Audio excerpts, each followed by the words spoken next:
Hey, this is John from Unsheathed Sword Reviews, and we are here today to talk about the Ling Dao from LK Chen.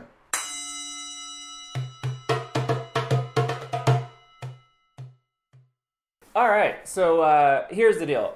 We at Unsheathed Sword Reviews, we are not historians. We're not experts in, well, anything, really.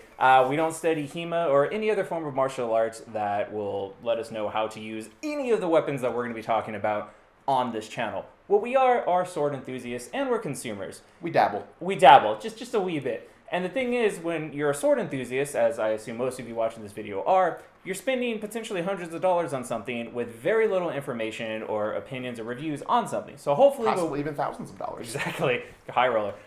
So what we want to do on this channel is just help you make an informed decision on what to spend your hard-earned money on. So we're going to bring you reviews. We're going to have a list of categories that we're going to rate each specific sword, and then at the end we're going to let you know whether or not we recommend that you buy it. Also at the end of each video we'll show a nice little graphic giving the ratings on each category for each sword. So we're going to give you a lot of information. But today we're going to talk about this sword real quick. Also disclaimer, this is John's sword. He bought it with his very own hard-earned money, so if you think that influences his decision or whatever, take that into account. But John, why don't you give us some historical background. What exactly is this sword? Because a lot of people are going to be like, that kind of looks like a katana. That is true. It is a Dao from around 1600 to 1650 in China. And the reason I got this sword, number one, I think that the blade's gorgeous, but I am a big fan of technology as a way of illustrating history. And so this sword is a transition sword from prior to this, almost all the Dao that were made in China were straight. And so you can, all the way back to like the Tang Dynasty and before, you can see, and they look almost like the sort of apocryphal sword that people talk about, a ninja Tao. So it has like something that looks like a hibaki on it. It doesn't have a suba, but it's a long, it's a straight blade with a chisel katana tip on it. And so that was the form of single-edged swords in China for most of their history. And this was the first time, or about the first time, that they started to put a curve into swords. And that's what I really like about this sword is it's not as curved as some other Dao you'll see from later on, but it's just that transitionary step, which I think is really cool. It's starting to just get the top part of a curve there. Exactly, yeah. And it just that fascinates me to think that this represents, and it's also, this is another thing that's worth mentioning, this is a one-for-one replica of an actual sword that somebody has in their collection. So everything about it is, probably LK Chen, their logo is, or their motto, is a time machine in your hand. And that's very much what this is, because it's, again, an almost perfect reproduction of a sword that actually existed back then. So that's pretty awesome. Yeah, and that's the thing with a lot of LK Chen swords. They're either one-for-one reproductions or literally like kind of trying to make as historically accurate a reproduction of an example of a type of sword from that era. Based on, if they have, maybe 20 examples of what that sword is like, the sword they make may be sort of a synthesis of all of those together. And so they do a really good job of that. That's one of the best things I like about them the most. So why don't you give us some specs on this specific reproduction? So the blade is 27.3 inches. The grip is 7 inches. Total length 34.2 inches. The point of balance is about 4 inches out from the guard. The thickness, and one of the cool things about this sword is it's got a pretty wicked distal taper on it. It starts out at 5 millimeters, and then it goes all the way down to 2.2 millimeters, and you can see it's got this false edge along the back, and we'll do some close-ups of that. And that really makes it excellent for thrusting as well as for cutting. So that's pretty neat. You can get two different options in terms of steel. You can get a mono steel, or you can get the folded steel that I got, which is folded pattern steel. It's a combination of 1065 and T9 steel, and the hardness is a 54 to 55. Which is a really good HRC to have for a functional sword. And so talking about the blade real quick, the fit and finish overall on this is really, really nice. But the blade is kind of the money. You know what I mean? Like, that's the real big selling point. Absolutely. It does have the double fullers going up most of the blade, the one, and about 2/3 up the other one. And then, like you said, a really nice looking false edge. But the distal taper is kind of insane. Like, for me personally, like, actually seeing and noticing the distal taper is kind of hard sometimes. Yeah. This, because the spine is so thick, you could really see it. And what that translates to is a sword that feels unbelievably light and lively in the hand. Like, handling this is kind of insane. I absolutely agree with you on that. I think it really, it wants to thrust and it wants to cut. It really does. You can just feel it in your hand and it moves around really nicely. And again, this is from our novice perspective without any in-depth martial arts knowledge, but it's fun to swing around. It's kind of like what Tyrion Lannister says in the book when he gets like the Valyrian steel sword. And he's like, even in my like incompetent hand, it feels like a weapon. Right. But and like Arya Stark said, you just stick him with the point end. But so this sword, the fit and finish, is actually what I'm really taken aback by because as you'll see watching some of our other videos, we reviewed quite a few LK Chen swords, right? Yep. John likes the Chinese swords. And so, but this fit and finish is insane. Like the tightness of the guard, which I know that's not called a guard, and the tightness of the fit of the pommel, which is peened. Right. It's really well constructed. Absolutely. I think in general, LK Chen swords, you can kind of say that you get a lot for your money. And sometimes that translates to a bit rougher of a fit and finish, but super high performance.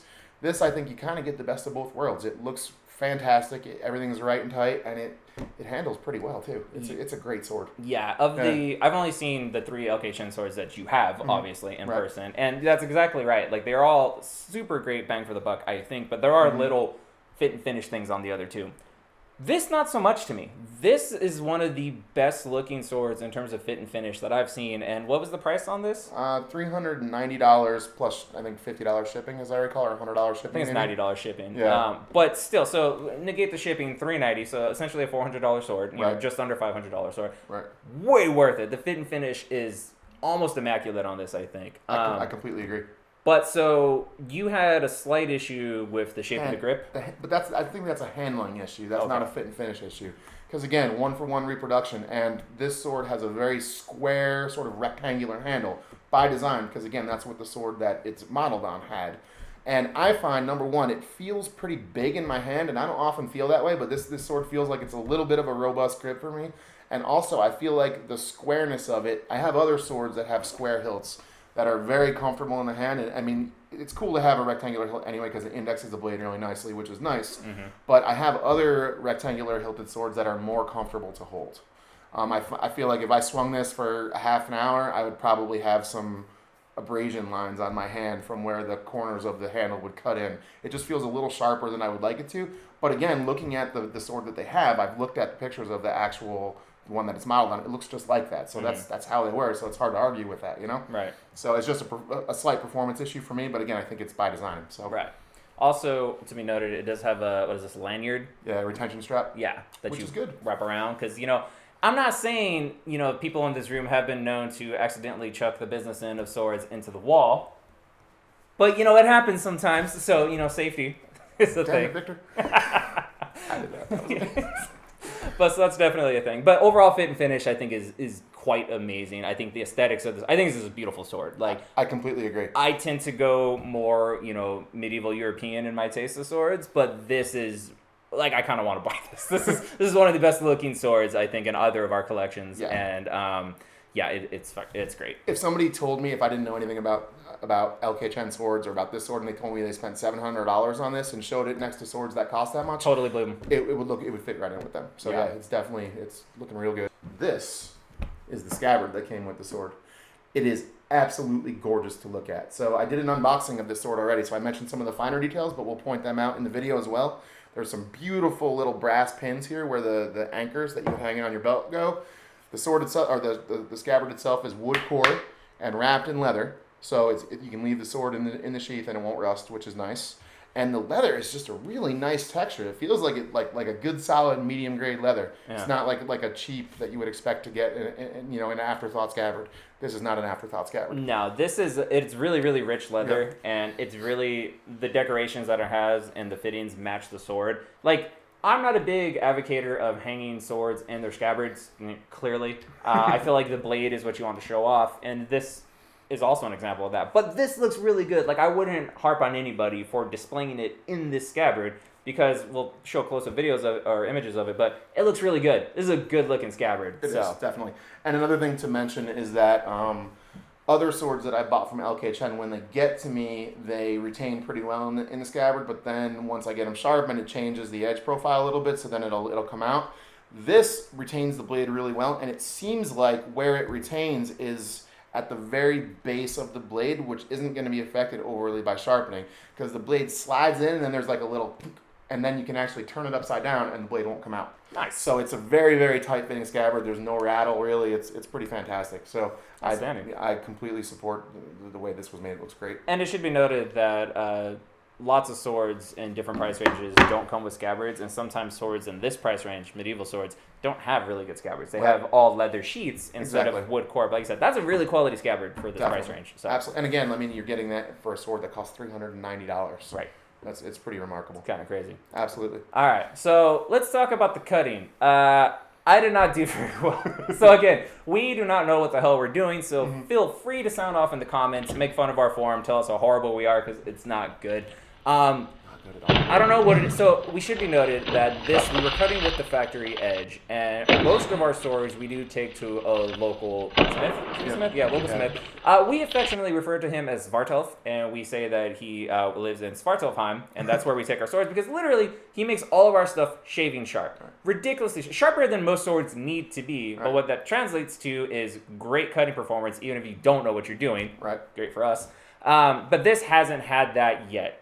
Exactly. But out the box, water bottles, water jugs, things that we cut, it can cut fine. Yep. But with me, I think what was throwing me off is I'm not used to a sword that is this blade length, kind of that light, and with really like a center of percussion higher than what I was kind of like expecting it to be. Yeah, you were kind of going lower on the blade with your impacts, and I needed to go about up here. Yeah. And I got one where I did that. I was like, oh, that feels right. And then I just kept messing it up. But that was totally 1,000% user error. The sword in the hand, from just my little experience, feels insane. It is insanely lively. It's super nimble. It just wants to be swung around. It wants to move. It feels really, really, really good, despite my incredibly poor performance in cutting. But John, what did you think? Again, this sword is sharp enough out of the box, probably to cut tatami. Oh, yeah. Probably to cut pool noodles. Definitely to cut any water bottles you want to cut. It's just that it's going to require edge alignment and a little bit of skill that we lack. So that's the thing. I definitely think any of our errors in cutting are on us and not on the sword. Now, like Victor says, once we take it to the Svartalf, if in your travels you should meet God, God himself would be cut. So seriously, like that guy, it's insane. Like, I mean, it's like you can drop stuff down on the blade and it'll part on it. So it's insane. And once we get that, it'll be a lightsaber. Can't both be wrong. So yeah, it's really fun. It works pretty well. It's fun. So with all that in mind, I think we're gonna know the answer to this. But do we recommend? Do we think that we should tell somebody to go buy this sword? Thumbs up. 100% buy this sword. It is one of the best bang for the buck swords, even with the $90 shipping.